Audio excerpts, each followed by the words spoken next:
Alright, hey guys, I'm recording this on Thanksgiving Day. If you guys are like me, you had a big Thanksgiving dinner, so now you're stuffed and you're lying in the dark.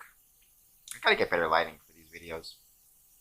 But nonetheless, I just had a big dinner, so I'm pretty stuffed right now. But I am recording this Wednesday information video, so this is getting posted on October the 14th, so a couple days from now, talking about what I learned and what I think can be of assistance to Masonic temples, Masonic buildings, from the APT National Trust 2020 Joint Conference. If you've been following my page, you know that all through last week, from October 1st to October 7th, I was a virtual attendee with Square and Compass Promotions at this conference. Every night I was posting very brief videos talking about what I learned that day, what I was looking forward to the next day. You can see my schedule here. And then also last Wednesday on October the 7th, I combined all of those videos into one Wednesday information video for everybody to check out. But now that a week has passed, I've had the chance to go through the videos from the conference again. Not only my videos, which I'll leave a link to. The link will be in the upper right-hand corner. I can't do the upper left-hand corner. This corner here of your screen.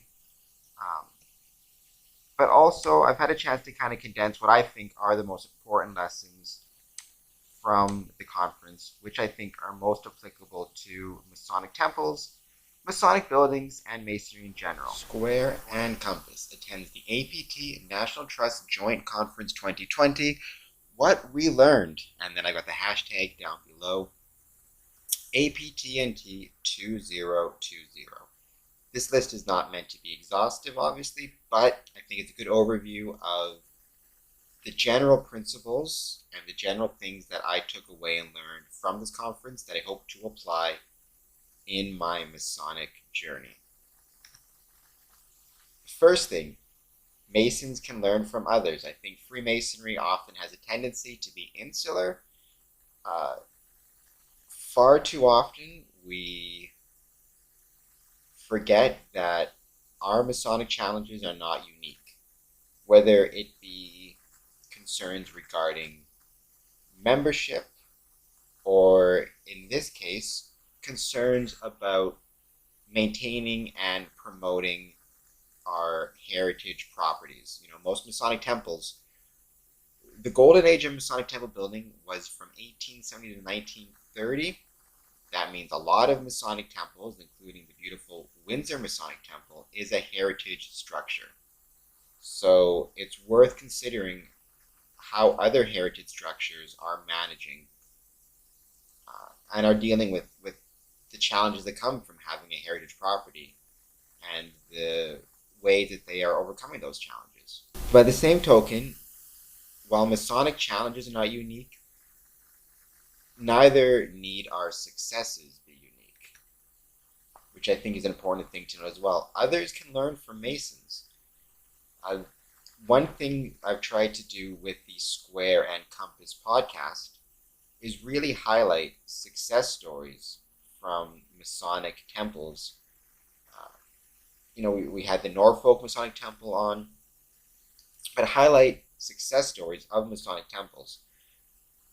But these successes need not be unique to Freemasonry.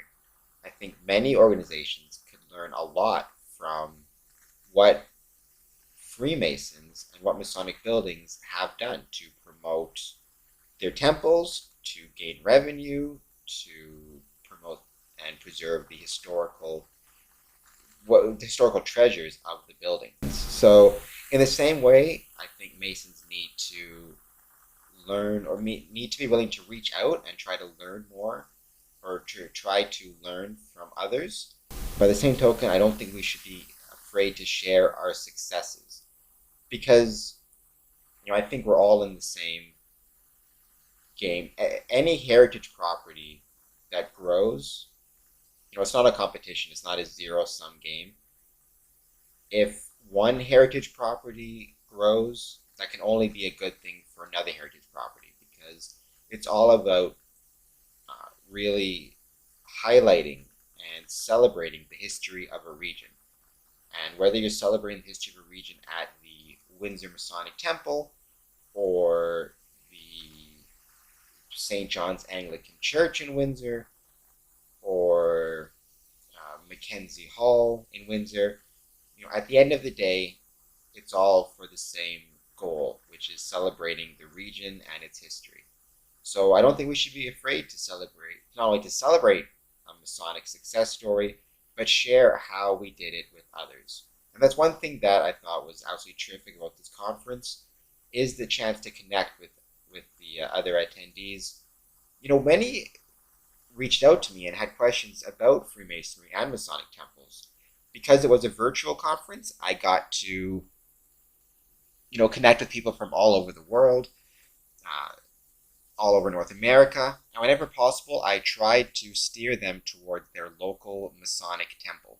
Masons can learn from others, others can learn from Masons, and there is always something new to learn and or new to question. I think complacency is the enemy of any organization. Masonry should be about lifelong learning and growth. Just because it's never too late to learn something new, and also never too late to question something. Just because something maybe didn't work in the past doesn't mean it won't work now. One of the jokes you always hear is, what does a past master always say? That's not how we did it in my day. Well, I think we want to be careful and not assume that we know everything, or that we automatically have the answers. I think it's always good to try something new and question whether or not something will be successful, and give it a shot. Even at this conference, there were so many times a presentation made me think of something, or made me question why we do things a certain way, but also just questions I never considered about Masonic temples, for example. Are there what are the Masonic temples look like in other countries where maybe they don't use traditional architectural methods, or the type that we think of as traditional here in North America. They had a great presentation on architectural designs in South America using earth and timber vernacular. And I wondered, are there any Masonic temples that are using this type of architecture? Not something I'd ever considered before, but I thought it was a really cool question, and it'd be a really amazing temple to check out. And so I got in touch with, and I connected with some of the presenters, and I'm hoping they'll get back to me and let me know if they know of any of these Masonic temples. This, I think, is so important. Heritage and Freemasonry and Masonry is a story about people. It's about intangible connections. One thing I loved throughout the conference is how often the presenters stress the importance of emphasizing the connection between a heritage property and the memories and stories contained within.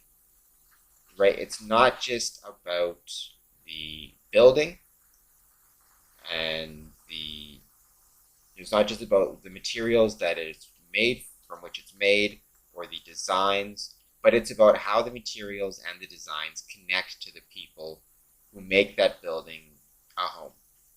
That is something I've tried to do with the Windsor Masonic Temple, which is home to many stories. I've been promoting the Masonic Temple, and I've been trying to collect as many stories from the Masonic Temple as I can. I've included a few down in this slide. So many people, they met their wife there, they had graduations there, they had weddings there. So many Masonic functions, banquets, installations, Robbie Burns night from St. Andrew's Lodge. And I think that when you're promoting a heritage building, and this is something that they talked about in the conference, it's not just about promoting the building itself, although you certainly want to do that. You want to promote the building, but you also want to promote why the building is important to people, the stories that it contains, the memories people have of it, and the feelings they get from it. I got a quote on the bottom of the slide here from Doctor Who. If anybody else is a Doctor Who fan, you might recognize it. Right, we're all stories in the end. And I think that a heritage property at its best, and when it's run at its best, whatever the heritage property is, it recognizes those stories and it preserves those stories for, it preserves those stories and it's always trying to create new ones. I know I've got many stories of the Windsor Masonic Temple, and so do a lot of people in Windsor. And promoting those, that's what heritage really should be all about, is promoting and preserving the connection people have to a building. This was a great quote from, I believe it was day 5 of the conference, which I really liked. And it's something that I feel very strongly about with Masonic temples. Underused buildings will suffer. I think so often Masonic temples, far too often, Masons view them as, it's a place that we go to once a week or once a month, and then the rest of the time it just sits empty, which to me is such a missed opportunity for revenue and for growth. One thing I've tried to do with the Windsor Masonic Temple is really make sure to promote not just the Masonic aspect of the building, because of course that is vitally important to me as a Mason, and it is the Windsor Masonic Temple, but not only promote the Masonic history of the building, but also the community history of the building. I've spoken with Ballroom at its Best, who rents out the ballroom for its dance classes twice a week and its recitals. I've talked to Joyce, the ballroom manager, about all the weddings and dances and graduation ceremonies they've had there. I've talked to the Learning Center about the Scottish Rite Learning Center for Children with Dyslexia, which is run on the 4th floor. I really think a Masonic property, a Masonic temple, especially if it's owned by the Masonic Lodge or Masonic lodges that meet in the building, can be it can be a community hub. It can be a place where the community has fond memories of it and wants to protect and wants to see grow. That can only be good for the craft. That can only be good for the building. It, as the presentation, reinvestment, regeneration, and relevancy, new value in historic places discussed. The more a building is used, the better a building's positive environmental impact will be. It will see revenue growth, and it will see growth in terms of just community involvement, which I think is always a good thing. I think far too often Masonic temples are underused and ultimately suffer from being underused. And we got to give a lot of credit here at this point to the Windsor Masonic Temple Board, the Border Masonic Temple Association, for working hard to make sure that our building is used by members of the community for multiple events. I just think that was such an important point.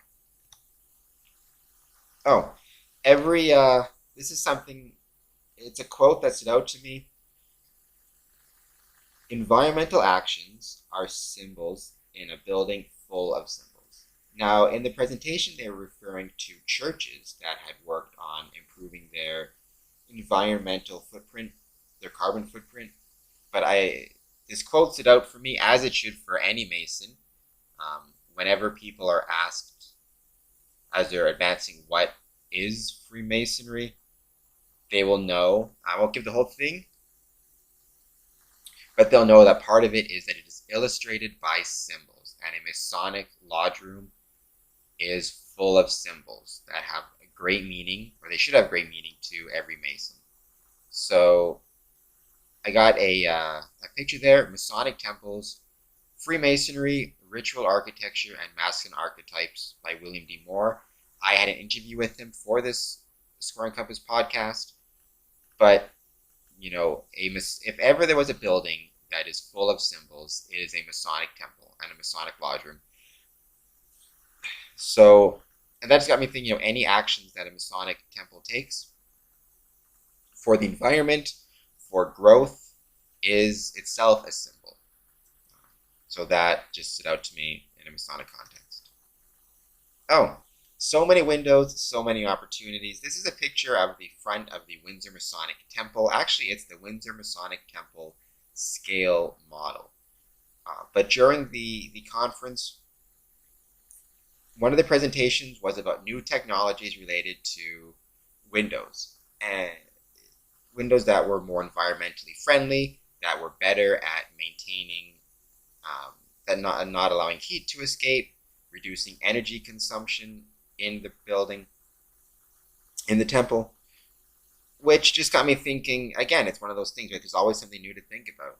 I mean, as a thought experiment, the Windsor Masonic Temple alone has so many windows. You think about all the Masonic temples throughout the world that were built in, that are heritage properties, so built before these new technologies were available.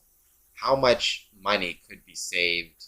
How much income could be saved if Masonic buildings were to consider things such as retrofitting their windows to be more energy efficient, or any number of energy efficient options. I tried to, just as a fun experiment, try to imagine how many windows exist on Masonic temples that are approximately 100 years old, and it's got to be in the hundreds of thousands worldwide, if not the millions. Another thing I learned: connections matter. I think the conference did an amazing job at encouraging connections, and I'm proud to say that Square and Compass made several, and I hope to have several of these connections on the Square and Compass podcast. I've got on the right-hand side of the screen, that's the main attendees page from the conference website. So you could go through everybody and connect with people, get their contact information, and get in touch with them about what they learned at the conference and what they perhaps, like I said at the start, Masons can learn from others. So what they could perhaps teach Masons about heritage properties, heritage buildings, their maintenance, their preservation, their promotion. So I just got to say thank you, APT and National Trust. You guys did an amazing job. I made a lot of connections, like I said, which I very much hope I will be able to, which I plan to use for my podcast for, at least throughout the year. And next year, I cannot wait for the 2021 conference, which is scheduled for Washington, D.C.